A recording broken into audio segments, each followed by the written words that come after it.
Hello, third graders. Okay, we are continuing on lesson 3-12.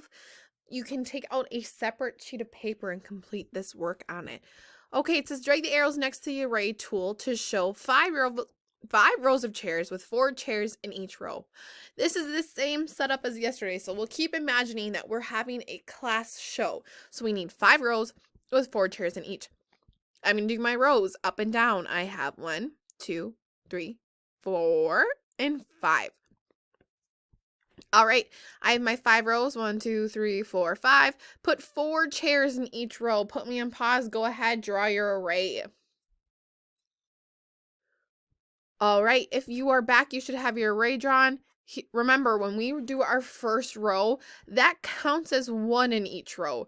So first row right here, 1, right? That's 1, 2, 3, 4, and 5.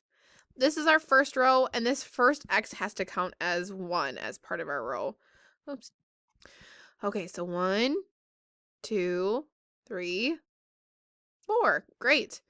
Then change your sketch to fit the situation using the pen tool, and you won't be able to use that because we're on a separate sheet of paper right now.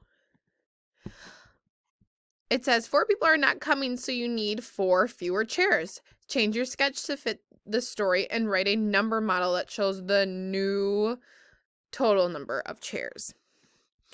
So originally we had 5 rows of 4, but it says we need 4 fewer chairs. So am I going to cross off this row, 1, 2, 3, 4, or am I going to cross off this row, 1, 2, 3, 4?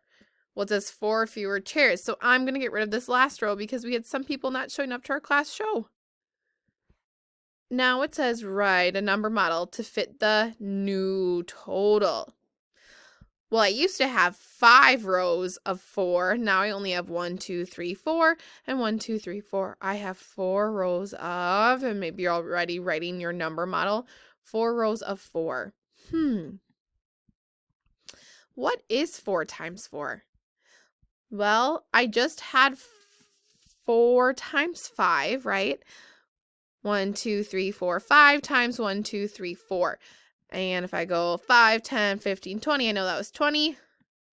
If I'm counting by 4s, because I see that's the number that's staying the same, that means I'm counting by 4s. Well, 4 is 1 less than 5, so I need 1 less 4 than my previous answer. 20 minus 4 is 16. Or I could go 4 and 8.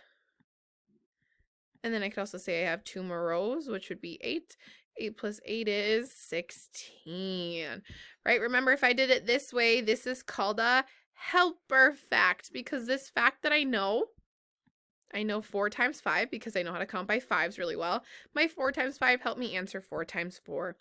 Amazing. I would like you to send a picture to your teacher. So yesterday we were working on adding rows, and today we're going to take them away just to keep working on our helper facts. Take a picture of your work, send it to your teacher, hop on over to the next video.